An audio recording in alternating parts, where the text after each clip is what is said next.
speak, Luann wants them to come up and share their joy. Thank you so much for putting up with me, and love you all.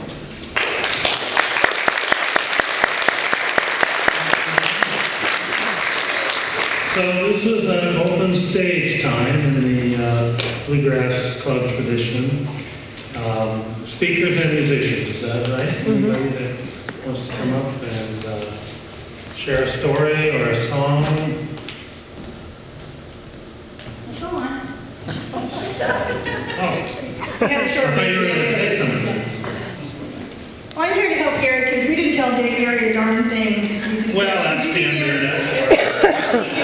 That's tradition. He's such a clever guy, so. So I'm supposed to do something. He's clever. So does anybody want to come up and make a comment at all? We can just kind of one at a time out there. It's Alex. I met Les in 2003 at the first annual Summergrass celebration. He was leading the easy jam there, the slow jam for people who were just getting started. And I had been playing guitar for about 5 months at that time. And one of the things I later heard Les say quite a few times was that bluegrass was a participatory sport. And he sure got me going on it. And I don't know that I would have continued with it as well as I did if he wasn't there to give me the pointers and to put me in my first band and get me playing out the way he did. I just don't know that I can ever convey that to anyone what that was. And for me, here now, saying this material, thinking back on what Les did for me, both just musically and in my life, was a big impact.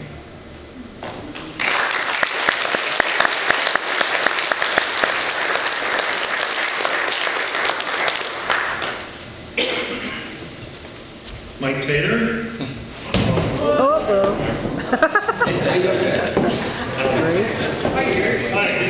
I'll put that swing place there so I can catch all the fellows. I thought about walking over here, but I thought, well, that might be a little bit easier, but obviously it wasn't that bad. It wasn't that easy. I can't remember the exact date that I met Les. I just know that he was kind of a semi-permanent fixture at Emma's, and everybody who knows about Emma, it's a jam session on Sunday night where pretty much any musician is welcome. It's kind of a, I don't want to say invitation only, but if you don't know somebody who goes there, you probably never ever go there. You know. But I met Les there and had a lot of fun.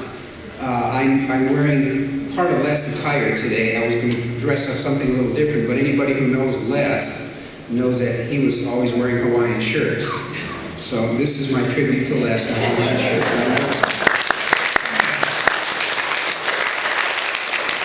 I noticed Alex has one on, and I think that's probably just subconscious. He just went ahead and wore it. I'm not sure that it was a conscious thing. I thought it would have been right for Les. It would have been right for Les, that's right. And I told my wife, I said, you know, I might be a little overdressed. I just need to put on my white socks and sandals. So I didn't do that. But, you know, and something Alex mentioned here, the slow jam, get acquainted jam at Summergrass. That's one thing that Les did real well. And I'm the chairman of Summergrass, festival chair. And the first year we did Summergrass, we were looking around at different people in the organizations to kind of help with what's to go on, you know, as far as to make the Summergrass a successful event, and to get people involved. Again, like Alex said, bluegrass is a participatory sport.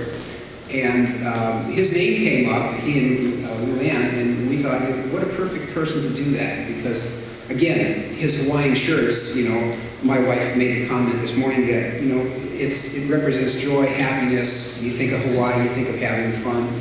And that was kind of Les. So we asked him to do it, and they've been doing a wonderful job. He's done pretty much all of them, haven't you, all 6 years? Or 5 years.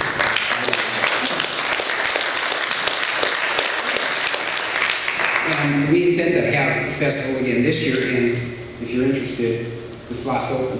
Well, I realize that isn't here. Don't answer now. no, I can appoint a helper. Okay, you can appoint a helper, yes ma'am. You can. He needs at least one person that knows how to play. There you go, there you go, there you go.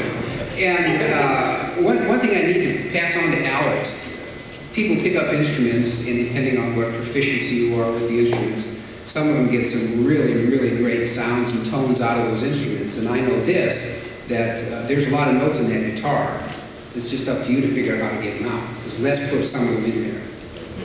And I heard him do it. So, you know, I guess I'm kind of rambling a little bit, but it's kind of hard to stand up here and talk about somebody. I can tell you all the gossip, I guess. I don't know. I don't know that much. Les wasn't into any of that gossipy stuff. I just know he was a good person. And while I was thinking about this, I was out in the desert for a couple of weeks at a festival and just got back home, and I was thinking about different songs that kind of would fit this thing, fit this presentation. There was writer Neil Diamond, and I'm sure some people who are at least as old as I am remember him. He wrote a number of great songs, and one that kind of stuck in my brain, because years ago somebody passed away, and the person was rather young. And it was one of those, I guess you could say, the name of the song was Done Too Soon. And what Neil did was he took a number of names, and I'll just go ahead and read it, and maybe you can understand where I'm going with this. Jesus Christ, Fanny Bryce, Wolfire Mozart, Humphrey Bogart, Genghis Khan, and on to H.G. Wells, Ho Chi Minh, Gangadin, Henry Luce, John Wilkes Booth, and Alexander's King and Graham Bell, Ramar Krishna, Mama Whistler, Patrice Lumumba and Russ Colombo, Carl and Chico Marx, Elbert Camus, E.A. Poe, Henry Rousseau, Shalom Alchem, and Carly Chessman, Alan Freeding, and Buster Keaton too. And each one there has one thing to share. They had sweated beneath the same sun, looked up and wondered at the same moon, and wept when it was all done, for being done too soon.